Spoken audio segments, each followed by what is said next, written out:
各位亲爱的朋友，很高兴我们又见面了。今天呢，我要带各位到一个不管是具体的知识容量，或是抽象的知识容量都非常丰沛的地方。那这地方在哪里呢？在盐城。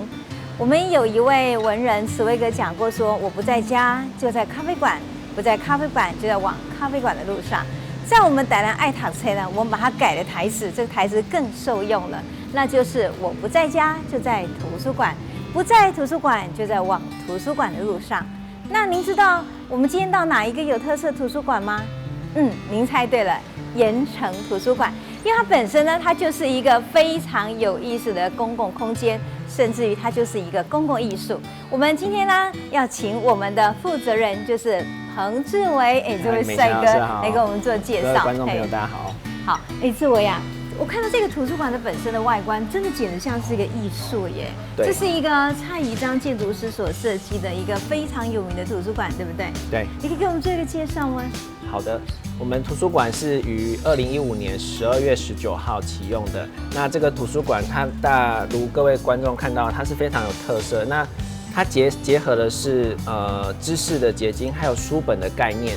所以再加上盐城的在地意象，所以会看到它由一格一格的像书本造型去堆叠出来的外观。所以你远远一看的时候，真的很像一本一本书呢堆在一个整个建筑物的一个立体里面。对，其实这个图书馆很特色，因为大家后来很喜欢来打卡的原因，不仅是里面咯，外面也是。因为我知道它还有一个公共艺术非常有名，对不对？对，那个公共艺术是由焦胜伟和吕布人老师他们设计的。那它的名字是一起飞翔吧孩子。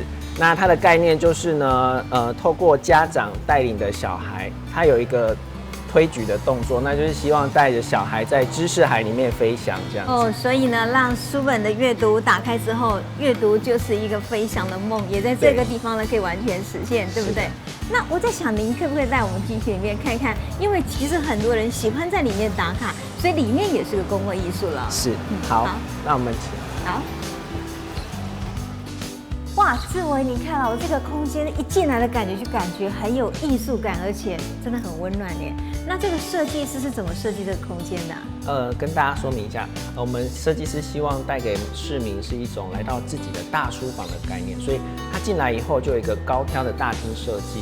那我们这边可以看到有我们的行道图书的大书墙，还有就是舒适的阅读区，希望可以给民众一个舒服的感觉，就好像在自己家阅读的感觉。你看有书柜，有沙发，真的感觉很像客厅，还有头顶上一个很美丽的灯呢。对，这个灯也跟大家特别介绍一下，这个灯是我们去年的时候由工研院来设计规划的，那它是采 OLED 一个节能的灯具的概念去设计。所以它可以每天定时的这样一闪一闪的，让人觉得来到盐城图书馆真的是一闪一闪亮晶晶了，对不对？对，那我们还有一个很特别的地方，也要跟各位观众介绍，就是我们大阶梯。这是你们很多人喜欢打卡的地方，对不对？对。好，那我们来走走看吧。哇，坐在这里感觉其实真的很舒适耶，可以让你乐以忘忧耶。是的。那我们大家来到就是我们著名的大阶梯。那盐城图书馆这个大阶梯是建筑师特别规划，就是一个开放式的空间，从1楼到3楼，一个非常舒适的休闲阅读区。那我们图书馆也准备了就是休闲的漫画，就是让小朋友可以在这里，读者可以轻松的在这里阅读。对，那同时呢，大家也可以看到我们的光线非常的明亮，这是因为设计师特别规划了许多的窗，让光线可以打入图书馆，所以走在每一个地方都可以看到它的一个窗景。对，然后都有不同的风景、不同的特色。你今天心情好，我们在3楼；那心情不好，我们可以在2楼。各方面可以搭配你的心情，选一个适合你的角落去阅读。所以旁边都还给你放一个沙发，让你可以慢慢的看风景。